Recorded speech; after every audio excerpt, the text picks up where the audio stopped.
Hello, everybody, and welcome to The Better Life with Dr. Pinkston. I'm Dr. Mariane Pinkston. As always, I am happy to have you guys on board for another great show. And this week, again, will be no different. I have Dr. Kulreet Chaudhary, who is with me today. And we are going to speak about depression, which I've had a couple of shows recently regarding depression. In fact, week before last, we talked a little bit about suicide and soul exhaustion. I just wanted to take this a little bit further because there is some great research, and she supplied that, which I'm going to put on the website for you guys. There is some great research about gut health and depression. And so this is cutting edge. I think everybody these days is talking about gut health and, what is gut health? I think there's a lot of people who really don't understand it quite yet. So I am so glad you are here to talk to us about it. Welcome. Good morning. Thank you so much. And man, you already brought up some really good points. The fact that a lot of people don't even know what it means. Right. What is gut health? Really good point. Absolutely. Well, and when you've only got 27 minutes, you've got to get in. I am so glad to have you here. So tell me a little bit about you and kind of your background and how this came to be such a passion for you. Absolutely. So I'm a neurologist. So I'm a brain doctor, as my patients say.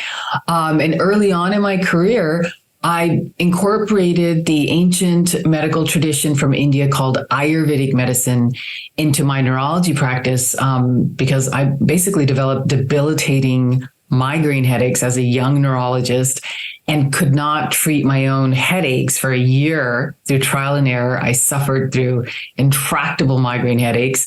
And after an Ayurvedic consultation in 3 months, my headaches were completely gone. And the entire basis for the regimen that I was prescribed as a patient now, it was all based on the gut-brain connection. And it basically, my brain exploded after that because, of course, that's not something we learned. And so it just transformed my life, and I couldn't practice the same way anymore. For my patients, I couldn't keep from them something that relieved so much suffering in my own life. Wow. And that's that, I think every physician, every practitioner who gets into more integrative style medicine has a story. And Absolutely. It takes something that makes the light bulb to suddenly go off. And then you're right, you're transitioned. You can't go back to that old way of practice. And so and migraines are a terrible, terrible thing. But so with that, how did you get into treating depression? Because neurology and depression, you think psychiatry and depression, Yeah, no, that's a really good point. And I didn't think I was treating depression. After becoming an Ayurvedic patient, I was just kind of stunned that, oh my gosh, gut health has something to do with the brain. I had to sit in that for a while because, of course, that completely shook my world. And, here's this ancient medical tradition from thousands of years ago that accomplished something that my beautiful, modern medical degree couldn't solve for myself. And so as I started seeing patients and slowly started integrating this approach into my practice, and again, I was just focusing on brain health, just like the physical aspects of neurological conditions. What I found was that, because, so many neurological patients also suffer from anxiety, depression, other mood issues. So many of my patients, their depression was going away. Their anxiety was going away. There's debilitating psychiatric conditions that they've also struggled with for 20, 30 years was suddenly going away. And I wasn't doing any psychotherapy. And we were even able to slowly taper them off of their antidepressants. And so it came to me kind of indirectly. And as I saw this, I was like, okay, so I know that this works for brain health, although at that time I didn't even understand why that was occurring. And then I had to go deeper into, so why is this also helping for mood? And the further and further and further I went into it, the more and more surprised I was of not only what the ancient science had to say about the gut-brain connection and the gut-mind connection, but also what our modern research had found that you and I weren't learning, like in medical school. We weren't learning in our training. I'm like, wait a minute, this research actually exists. And of course, since then, it's only become more and more robust. Thank goodness. Absolutely. And so, well, then let's talk about that then with the gut. How does the gut affect the brain and mood? Where's the basics of this so people understand? So first of all, we have to shift our paradigm of the way that we look at the body, that they're not different parts, right? That there is this interconnection. And in that interconnection, there's certain systems that are virtually inseparable, meaning they function so tightly together that they're really one functional unit. And the brain and gut has that type of relationship. And that means whatever's happening in the brain is happening in the gut. Whatever's happening in the gut is happening in the brain. Now, as a trained neurologist, I struggled with this so much because it so went against everything I learned. Right. And I wanted it to be nice and neat. Like, I don't know if you remember in med school, like the way they describe the brain is just so clean. It's like way up there and everything else is like so far away. And I didn't really have to think about all that, and I kind of loved that because there was just a cleanliness. Unfortunately, it's just not true. And so when I went deeper into this research, which, I knew it worked clinically, I was seeing that, but I was, we're doctors. So we're like, we got to figure out why it works. What blew me away and what continues to blow me away is the way in which our gut microbiome, so that's all the organisms that live in our gut, the way in which they actually dictate the way that we think and the way that we feel. And one of the ways that they do that is just in the production of neurotransmitters. So neurotransmitters are the way that one brain cell communicates to another. And I was trained that happens all up here, up in the brain. And it turns out that no, they're actually providing quite a bit of our neurotransmitters. In certain instances, they're providing the majority of some of our feel-good neurotransmitters. And so they're constantly telling the brain how to think, how to feel. And that was amazing to me. And so what we're eating, the way that we're living, and even what we're thinking is determining what type of guys we have there. Are these the ones that are producing the chemicals that make us feel good? Or are they the ones that are producing chemicals that are actually causing depression? Right.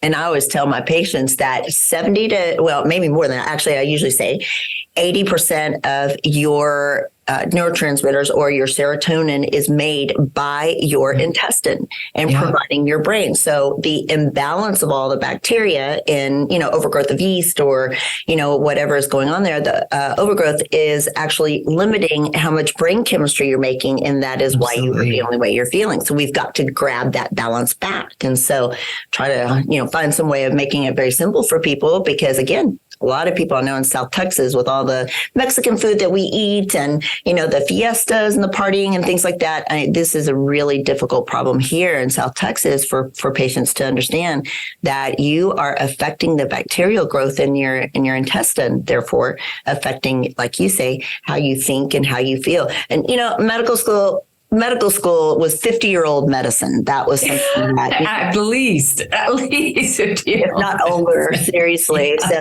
everything that I've learned about treating people correctly has been learned probably in the last 16 years that I've gone into integrative medicine. It's all forward thinking, things that are accepted more overseas than they are here. And it's really, we're evolving though. It's coming. We're evolving, thankfully. So how do you approach it? How do you treat, patients? How do you, what are the basic balances that you're looking for? How do you approach it with patients? Well, there's a certain degree of individuality, right? Because in Ayurvedic medicine, and that is the medical tradition in India that, I incorporated into my practice because, as you said, even though we're embracing the future, a lot of what we're embracing is from thousands of years ago. They were dumb as we thought they were. Yeah. And so, part of it is individualized because we really base it on like, what's your narrative? What's your mind body type? But there's certain basic things that I do for pretty much every single patient. And it's to really honor that mind-gut connection and how to bring it back online. Because when you have that dysbiosis, when you have the wrong guys growing in your gut, it's not so easy to suddenly change the way you're eating because your gut's giving you positive feedback, through secreting dopamine, by secreting your feel-good neurotransmitters. Your gut is giving you feedback to eat more of those negative foods. Crave the wrong things. Exactly. And so I don't believe in fighting biochemistry with willpower. I believe in fighting biochemistry with biochemistry. And so Ayurvedic medicine has this great approach. And so I start with some key herbs and some key tools in the kitchen. So in terms of my herbal arsenal, one of the first things I start every single patient, and this is what I was started on, is the herb trifla. And it's made out of 3 berries. And that helps to heal the mucosa, detoxify the entire body, but particularly the gut. And just through that process, it's like there's clarity in that connection between the brain and the gut. And then I add in 2 more things, again, almost to every single patient. And those are the herbs ashwagandha and brahmi. The ashwagandha helps with the stress response, which fuels so much of our binge eating and our cravings. It really helps to crush the cravings. And the brahmi, which is an herb traditionally used in Ayurvedic medicine for neurological conditions and addictions, helps for balancing the neurotransmitter so that the unhealthy gut bacteria can't give you those spikes anymore. Right. It starts to break that feedback loop, for food addictions. So that's what I will typically start with, just as like the reset button. And then there's one more thing I like to give my patients, the prime tea, which is super easy to make. It's just half a teaspoon of cumin seeds, coriander seeds, fennel seeds. You boil it for 5 to 10 minutes, and then, in about 4 to 5 cups of water, and you take out the seeds, put it in a thermos, and you just sip it all day long. Wow. And each one of these seeds, even though they're foods, people underestimate that food is also medicine. Yes. Each one of these seeds goes in and it starts to heal the gut. So I actually start first with what do I need to do to just clear out the gut, get the brain in our mind, the brain up here in our skull, not the brain down in the gut, but get that one back online and communicating with the brain down in our gut. Get those 2 together and start pulling out the toxins. And then what I start to see is that then changing what they're eating becomes more spontaneous. Their body starts to develop that inner intelligence again, where it's easy to introduce the foods you should be eating and pull out the foods you shouldn't be eating. That's great. And so just a great starting place. How, because people think, well, I'll just change how I eat. And you say the it's nearly impossible. It's just nearly impossible, because it's kind of like saying, I think I won't be diabetic today. Or, I think I won't have heart disease today. Like, I'm going to willpower myself into not having heart disease. It is so hard. And this is what I saw in my patients, because, I was practicing in La Jolla. I had, an amazing population. I mean, these were people who had accomplished so much in other areas of their life, or they were running their homes like they were CEOs. I mean, they were just so organized, so efficient. And then when it came to changing their food, they were like, why is it so hard? Like, I've done everything else. And quite honestly, I was a neurologist when I had developed migraine headaches, and I couldn't change the way I was eating. So why would I expect my patients to do something that I couldn't do? I was able to change the way I ate when my Ayurvedic practitioner put me on a regimen that cleared out my gut. And so this is like the easiest part of depression. Depression is a multifactorial thing. It's not that I don't recommend doing meditation. It's not that I don't recommend doing trauma work. But I say, if you're doing all of that before your gut brain is back online, it's so hard. It's so hard. But when you actually shift that biochemistry in your gut and in your brain, everything else just falls into line. Trying to change how you eat, just cold turkey, it's hard. Why do it the hard way when we do everything else efficiently? Right. And I don't know if really, I was 300 pounds at one point and You're lost kidding. 171 pounds, right? But Wow. and I say it almost every show, honestly, put it out there, but people don't understand really the things that I had to do to get to that point. Yeah. Because yes, you're right. I'm the CEO of my world too. I mean, I do so many things. I couldn't change how I was. I was 300 pounds being the person that I am, go getter. It doesn't work. And it is entirely in the gut brain where I was able to make those changes. I love your approach. That's a very new and different approach. And I really want to look into that. You sent me, I know, or Kennedy sent me a lot of great information that I would really love to look over. And then I would like to put a lot of this on my website too. Not that I want people to do this all on their own, but I definitely want them to have the right information. Also, with your approach, I know we talked about meditation. Maybe we could do that kind of coming up on the other side. We're getting kind of close to the break. But where can people look for you? Where can people find you and all of you've written a couple of books. You're very accomplished. I have. You've got a lot of work. Well, you and I are both kind of in that CEO model. I love doing everything, but I really honor that gut-brain connection. And that's like the foundation for everything I do. So in my first book, The Prime, I actually outlined this program that I created for my patients of how to get the gut back online. And it's funny what you said, because I created the program as a neuro rehabilitation program. Everybody lost weight, just like you're saying. Once you start doing this, you just lose weight. And so it's a weight loss book that's actually based on my neuro rehabilitation program. But for more information in terms of like ongoing articles I write, and I actually have created a free program for people who want to learn how to meditate. My bio page, drkchaudhary.com, has all of the free information that I give out in terms of articles, meditation programs, because it's a natural tendency. A lot of people think they can't meditate, but it's really just that their gut-brain connection has been hacked, right? It's been hacked by the wrong biochemistry and the wrong organisms. Once you get that back online, you have a natural tendency to want to find peace. Right. There's just this yearning for it. And so then meditation is just like the natural next step. Absolutely true. And I'm going to have your information on my website and make sure that people can get back to that and find it, because I think this is so important. Probably one of the most important things I've talked about this year. It's just so important. And so I'm going to also say, mentioning my website, you can go to drpbetterlife.com and find all of her information, as well as the other shows. Last week, I recorded my 100th show. I'm so excited. Oh, congratulations. It's a big step. Yeah. This is 101. And so you can go to drpbetterlife.com and you can find all of the platforms, YouTube and our media, and for Spotify, iTunes, things like that, and find some of the previous shows as well as this one, and more information on Dr. Chaudhary. And I'm going to pay homage for just a moment to my fantastic sponsor, who is Pinnacle Research Texas, who has taken very good care of me for now. They're on the second year with me, and I appreciate them so much. This is a company that does research on fatty liver, which is rampant in South Texas. And so I urge people to go to pinnacleresearch.com and get a free fibro scan. You can get on the schedule for a free fibro scan, which I did. It takes 10 minutes, no needles, nothing. You actually get to talk to a physician too, which is wonderful. They are fantastic people. Pinnacleresearch.com. All right. We are going to come back on the other side and talk about more of this riveting topic. I love it. Thank you, Dr. Chaudhary. We'll be back in just a few minutes.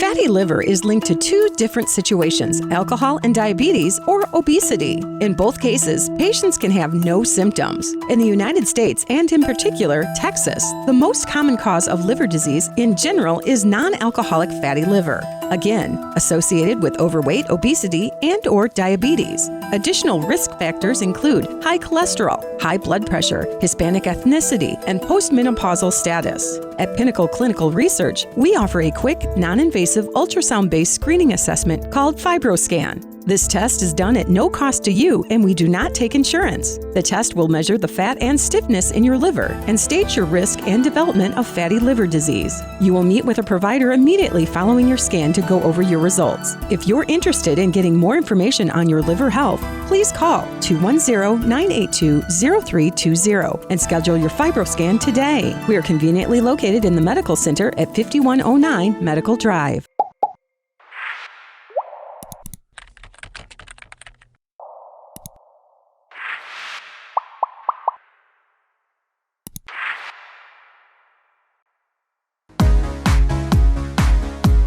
Welcome back. I'm Dr. Mariane Pinkston here with Dr. Kulreet Chaudhary, who is a neurologist. I just think that's wonderful. We are talking about gut and brain health in relation to depression. And we got off on a little side note there about weight and talking with you over the break. I think you brought up the topic that weight and the way we approach it as far as willpower, it's a shame game and we're doing it completely wrong. So I'm going to take off with that one because you were so eloquent in describing the pathway there for people.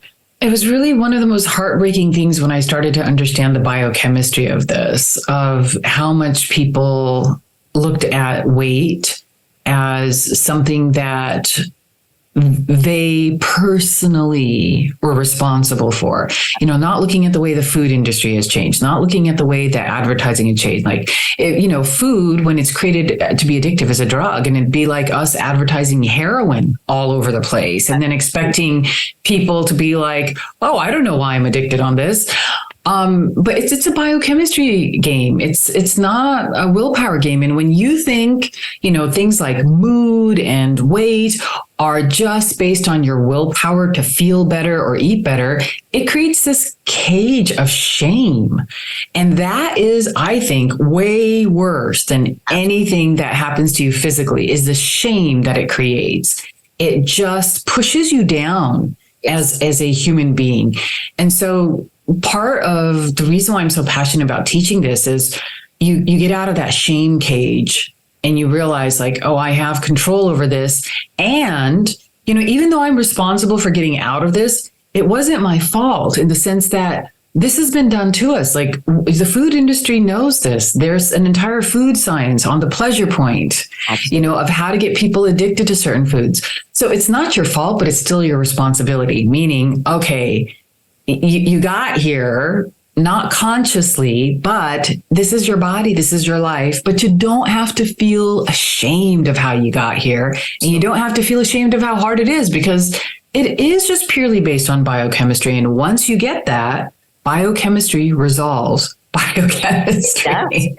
It does if you do it correctly. But I find I tell patients a lot of time, you do a lot of self-study, on the internet. You listen to your social media groups and you listen to the same industry that got you addicted is the same industry trying to get you thin, making you pay a lot of money. Yes. Oh, beautiful point.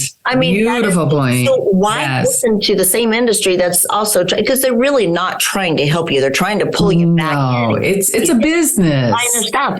Food is a business and weight loss is a business. And that's what I love about going back in time, sort of, to get these resolutions, is it's independent of the business that got us into this mess. I have a big speech. I do kind of a weight loss clinic, and I do a big speech with patients and educate them on how the industry got us here. I love it. It's an amazing story. I could go for an hour talking to patients about how we got here. And after that, I think that I do that on purpose, as you say, to give them a little bit of freedom that really this isn't your fault. And yes, it is about fixing that underlying brain chemistry. So when you look at the microbiome, is what we call it, or the gut brain, health, the gut body health, it's for everything. It's not just our emotional health, our weight, but also our, heart attack and stroke risk, our inflammatory risk, our autoimmune risk, everything, immune system, COVID. I mean, what you pick any subject in science about the body, and it goes back down to the gut. And who would have thought that ugly little intestine down there had so much responsibility?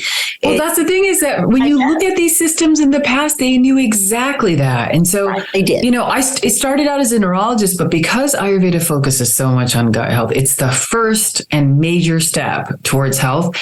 My practice ended up, I became a family physician. I saw everything, because my patients would bring in, like, what about my uncle? What about my spouse? What about my child? And I was like, well, it's really the same story. It is. And so, when contemporary medicine tries to sit everything back into a recipe, you're just a person. You're not anything but just a bag of cells there. And we have to treat everybody exactly the same. And you mentioned in the beginning that you take a very personalized approach. Everybody's different. Not everybody is the same recipe, but you did mention there are some basic things that people can do to get started. I'm glad you mentioned those things. And so I definitely want to direct people back over to you so they can look up some of these things. Every weight loss patient is going to have reference to your book. I think that is amazing. We're going to do that. So I'm definitely going to put people back in touch with you. Tell us again, please. We are already at the end of that 8 minutes. I can't believe how fast this show goes. And it's such a shame. We've got so much we can talk about. Tell people how they can find you and more information. So for more information about Ayurveda, my webpage, Dr. K. Chaudhary, has all of my articles and some information on how to learn to meditate. My personal website, Dr. Kulreet Chaudhary, has kind of everything that I do and information about my books. And the book, The Prime, is my weight loss book that's essentially based on my program for brain health. Excellent. Well, good. And you will be able to find all of this information on my website at drpbetterlife.com, including some of the other shows and links to YouTube and iTunes, Spotify, all of the platforms. And then, of course, everybody here in San Antonio on San Antonio Radio, KLUP 930, The Answer, is going to listen to it too next Sunday. It has absolutely been such a pleasure to meet you and have you on the show. Thank you. This is great information. You're gonna. When I go to conferences and, we learn something new, they always try to give us information that we can take back and practice Monday morning, Yes. Open up the door. So I got a lot of great Monday morning information and thank you for that. And so I hope that maybe we could do this again. There's a lot of great information. I want people to also learn about meditation. I had somebody this weekend. Yeah, let's do it. Let's do something just on meditation. And congratulations for what you're doing. I'm so impressed with what you're doing. I love it. I love just that you're really taking your journey and just sharing it and teaching. It's fantastic. I'm just so impressed with what you're doing. Is, I think in the way that as a neurologist, you were given a whole migraine syndrome, Yes. like very punished by God sometimes, or the universe. Yes. God's got a sense of humor. Doctor, you're going to have all these, diseases or whatnot, but it's kind of the badge of honor because it's taught me how to take care of people the right way. And I'm very proud of it. So you go. I love it. I appreciate you so much. I hope you have a blessed rest of your week, and we will air this next Sunday. I can't wait. And so everybody, drpbetterlife.com to find more information. Thank you. And we will do this again soon. Thank you so much.